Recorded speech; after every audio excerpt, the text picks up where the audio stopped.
Numerology का एक बहुत बड़ा रहस्य बताने जा रहा हूं। आपने अपने नाम के आगे एक्स्ट्रा ई एक्स्ट्रा ए तो लगवा लिया, लेकिन क्या सचमुच में आपका भाग्य बदला? नहीं बदला। मैं आपको बता रहा हूं, क्योंकि आप भी इस बात को नहीं समझ पाए। और जो न्यूमरोलॉजिस्ट हैं, मुझे लगता है कि 1% न्यूमरोलॉजिस्ट ही इस बात को शायद समझते होंगे, और वो भी ना समझे। देखें, नाम बदलने से फर्क पड़ता है, लेकिन किस तरह से, क्यों फर्क पड़ता है, क्या वजह है इसकी? दूसरे करते हैं, दूसरे बदलते हैं, तो हम भी बदल लें?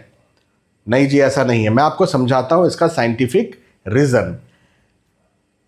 वेदांत या वैदिक विज्ञान हमारा जो है, सनातन विज्ञान जो है, यह कहता है कि शब्द ही ब्रह्म है, ध्वनि ब्रह्म है, शब्दों की ध्वनि ब्रह्म है।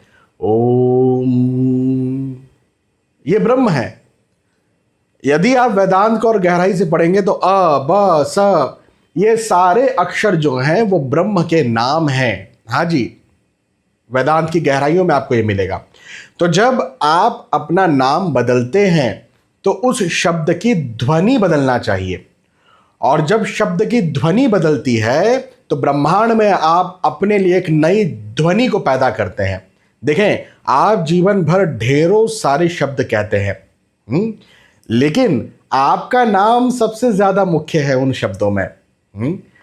तो आपका नाम जब कोई पुकारता है, जब आप अपना नाम किसी को पुकार करके कहते हैं, या जब आप अपना नाम लिखते हैं, तो पुकारने में, बोलने में, यहां तक कि लिखने में भी आपको उस चेंज का अनुभव होना चाहिए, आपको उस ध्वनि बदलने का अनुभव होना चाहिए।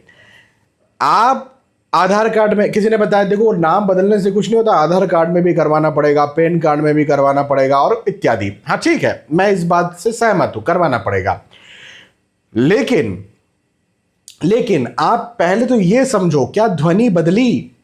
आपके नाम की ध्वनि बदली? यदि ध्वनि नहीं बदली तो फिर क्या मतलब बिना न्यूमरोलॉजिकली आपका नाम चेंज करने में? तो यहां पर एस्ट्रो और न्यूमरोलॉजी दोनों को ही कंबाइन करना चाहिए, ताकि एस्ट्रोलॉजिकली क्या आपका सही नाम होना चाहिए, प्लस न्यूमरोलॉजिकली फिर उसके क्या अक्षर हो। जब एस्ट्रो न्यूमरोलॉजी को कंबाइन किया जाता है तो उससे या तो आपको नया नाम मिलेगा, या उसी नाम में आपकी ध्वनि बदलेगी। और जब वो ध्वनि बदलेगी, जब आपको नया नाम मिलेगा, तो वो आपके लिए उन्नति कारक होगा, वो आपको आगे बढ़ाने वाला होगा। हाँ, जैसे मैं जिस शहर में रहता हूँ, स्वर्गीय लेजेंड और मेरे मोस्ट फेवरेट किशोर कुमार जी का शहर है, खंडवा शहर से मैं बात कर रहा हूँ।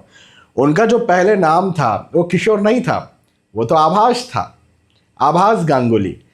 मुझे नहीं लगता कि आप सब लोग इस बात को जानते होंगे, लेकिन आभास जो है वो आगे चल के किशोर बना। हाँ, नाम चेंज होता है, अब आभास के ट्रिपल ए कर देते हैं उसको। हाँ, उससे कुछ नहीं होना जाना था। ऐसे ही अक्षय कुमार का नाम कुछ और था, दिलीप कुमार का नाम कुछ और था। नाम इनके चेंज हुए, इनकी वाइब्रेशंस चेंज हुई ब्रह्मांड में। देखो, आपको एक और मैं रहस्य बताता हूं। जैसे आजकल ये बात लगभग हर कोई जानता है कि आपने यदि कोई फोटो ली, किसी की भी पिक्चर ली, और उसे यदि इंटरनेट पर अपलोड कर दी, तो यदि आप खुद उस पिक्चर को डिलीट करते हो तो इसका मतलब यह नहीं कि वो इंटरनेट से डिलीट हो गई। वो इंटरनेट पर जब तक इंटरनेट है रहने वाली है। हाँ, उसी प्रकार से, अब इंटरनेट तो अभी भी आया है, उसी प्रकार से जो ब्रह्मांड है ये तो अनंत काल से अनंत काल तक रहेगा।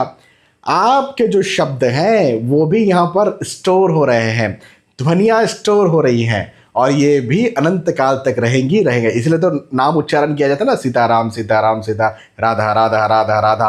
ये अनंत काल तक रहेंगे, इस जन्म ही में नहीं, अगले जन्म में भी ये राधा राधा राधा राधा आपको काम देगा, यदि आपका जन्म हुआ तो। नहीं जन्म हुआ तो ठीक है। तो आज के किए गए पुण्य, आज के किए गए पाप, आज के किए गए कर्म आपको जब आने वाले वक्त में काम देते हैं, या आपको प्रॉब्लम क्रिएट करते हैं, आपके लिए अच्छे होते हैं, तो आपका बोला गया शब्द, आपके द्वारा बोली गई ध्वनि, ये भी आपको आगे चल के कहीं ना कहीं या तो इस जीवन में या अगले जीवन में प्रभावित करते हैं। तो हम वापस आते हैं नाम पर। नाम एस्ट्रोलॉजी प्लस न्यूमरोलॉजी, इन दोनों के आधार पर ही रखना चाहिए। और यदि ध्वनि बदलने की ज़रूरत है तो उस नाम की ध्वनि बदलना चाहिए, उससे फ़ायदा मिलता है। साथ ही साथ एक और चीज़, आपका जो नाम है, जैसे हम बोलते हैं ना राधा राधा राधा 108 बार कीजिए, आपने अपना नाम न्यूमरोलॉजिकली एस्ट्रोलॉजिकली चेंज किया है ना। अब इस नाम को आप लिखिए 108 बार, लिखते लिखते बोलिए भी 108 बार, और रोज ऐसा करिए। इससे नई वाइब्रेशंस पैदा होंगी ब्रह्मांड में। इससे आपके अवचेतन मन को तो पता चल ही जाएगा, चेतन को भी पता चल जाएगा, लेकिन ब्रह्मांड की ऊर्जाओं को भी पता चल जाएगा कि आपका नाम चेंज हुआ है। और फिर यदि आप कहीं और नाम चेंज नहीं करते, जैसे आपके आधार कार्ड पैन कार्ड में, तो भी चलेगा, वहाँ भी करना चाहिए, मैं मना नहीं कर रहा हूँ, लेकिन इससे भी बहुत हद तक आपका काम हो जाएगा। साथ ही साथ जो आप सिग्नेचर करते हैं उसमें भी उन सिग्नेचर्स को भी चेंज करना है, क्योंकि आप सिग्नेचर अपने नाम की ही कर रहे हैं, तो आपने नाम तो चेंज कर लिया, लेकिन सिग्नेचर, जैसे एक उदाहरण के तौर पर स्वर्गीय श्री किशोर कुमार जी, उनका नाम आभास था, उन्होंने नाम चेंज किया, किशोर हो गए वो।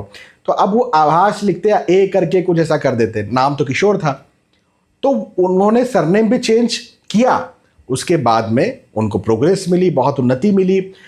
देखो, हमारा भाग्य हमारे कर्म से डिसाइड होता है, ये बात सही है। आप सही कर्म करते हैं तो आपका भाग्य और ज़्यादा मजबूत होता है।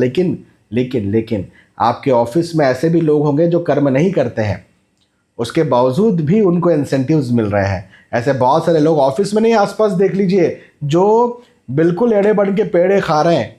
तो इस वजह से नाम चेंज जब आप करते हैं तो एस्ट्रोलॉजी न्यूमरोलॉजी दोनों को ध्यान में रखते करें, और ब्रह्मांड में क्या वाइब्रेशंस आप भेज रहे हैं इसको भी ध्यान में रखें। जय श्री सीताराम।